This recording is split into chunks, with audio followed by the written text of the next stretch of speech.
fellow Ambazonian, the part for the video and this video itself, it go viral amongst French Cameroon their website them. As soon as see the video as it is so, now say it day, Cameroon their agent them.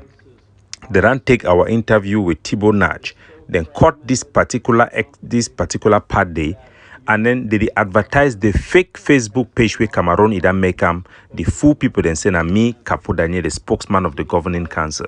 I want me to just listen for part of which way they share them amongst themselves. I mean, it don't just go crazy. Almost all francophone their chat group them, then get them when I look them. Fighters from other groups and changing the nature of it from a liberation struggle to an extortion and kidnapping struggle. So that's what's happening on the ground. It's confusing. Then what's happening amongst the diaspora community and the leadership of the diaspora community. You have a number of different organizations that refer to themselves as interim government. So in addition, for use this video for share a fake Capo Daniel's Facebook page, because the one way they share them will be fake. Notice and say the fake one get plenty likes and followers because most Cameroon citizens them they follow things the way they support them and way they favor them. So they advertise the fake Facebook page and then they share this video where they talk how a Thibaut Nach it talk say Ambazonians then be divided and then get infighting. It points to the fact say will get plenty IG them. It be confusing for the international community. So La République, they try for deliberately twist this interview for deceive their population and give them hope. Say the international community need to support Ambazonia their quest. I go play the real part where it come after this excerpt so that I'm gonna know which way Thibaut Nagy he talk. Thibaut Nagy talk say Ambazonia and their independent it be certain unequivocally. It talk very clearly. The issue then we them point them for inside our struggle, those are issues we'll address them in this interview. So if you watch the rest of the interview, but I want for sure now the perspective, the proper perspective after I make that statement, wait to be the question where it come after and wait Thibaut Nagy he talk them. For the meantime, we're gonna understand so that Facebook page where they call and say Capo Daniel, now the fake one. I will put my correct one, we don't report that one to the third. Make a play the real part where the conclusion with Thibaut Nagy if we get them after during that interview. But first, make I do take the opportunity for showing a screenshot from my real Facebook them where they advocate as a spokesman. The one where they show for screen now the fake one, and then these two pictures them my real Facebook them where they use them for put the publication of the governing council. Una subscribe, una follow na this one. The other one me gonna know say na La République their Facebook page where they use credible Ambazonian officials them for deceive unsuspecting Facebook users. You know, from my point of view, unity and discipline, those two things are absolutely critical. Or the poor people. I mean, I know and you know that the people of Ambazonia will eventually achieve their goals. Because it has been shown over and over again that bullets and guns will not quench the human spirit and the human desire for their freedom and liberty. You know, we saw this in Vietnam against the Americans. Unfortunately, we have seen this in other places. Yeah, I think to that, I think that we have seen through this 1st of October National Day celebration, thousands of our people coming around our forces looking well dressed, seemingly very disciplined under their command structures and the various structure. We know that the Cameroon state controls the media. They use intimidation, judicial persecution to affect the way people perceive or receive information from the ground. If Ambazonian soldiers were really what they are trying to portray, we would not see this level of display of a community around them. We do understand that there are some infragment here and there, but we should really appreciate the fact that this is a popular struggle backed by the majority of the people, and we have created an anti-kidnapping squad.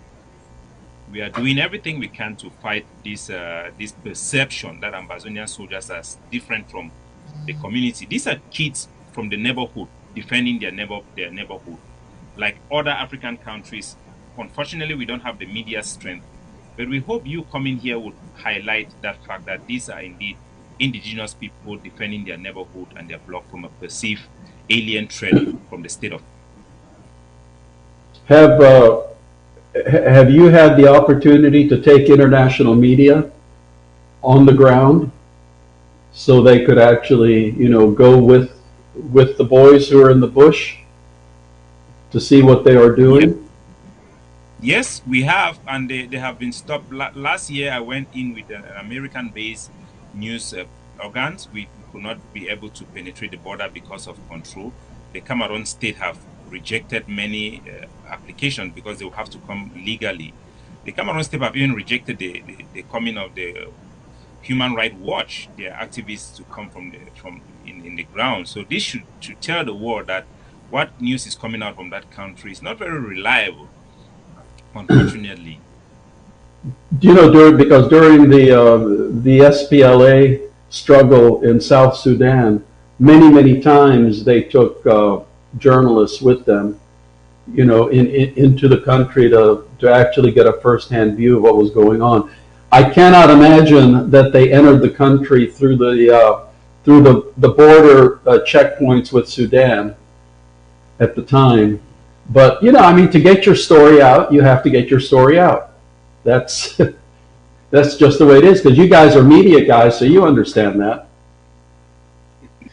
Let's get another excerpt from this time from the United Nations General Secretary Antonio Guterres. And DDC, before we get to Mr.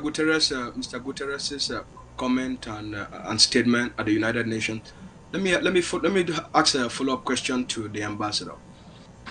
Many times you have advised and suggested to the Ambazonian people that the United States policy can change at any time based on the situation on the ground.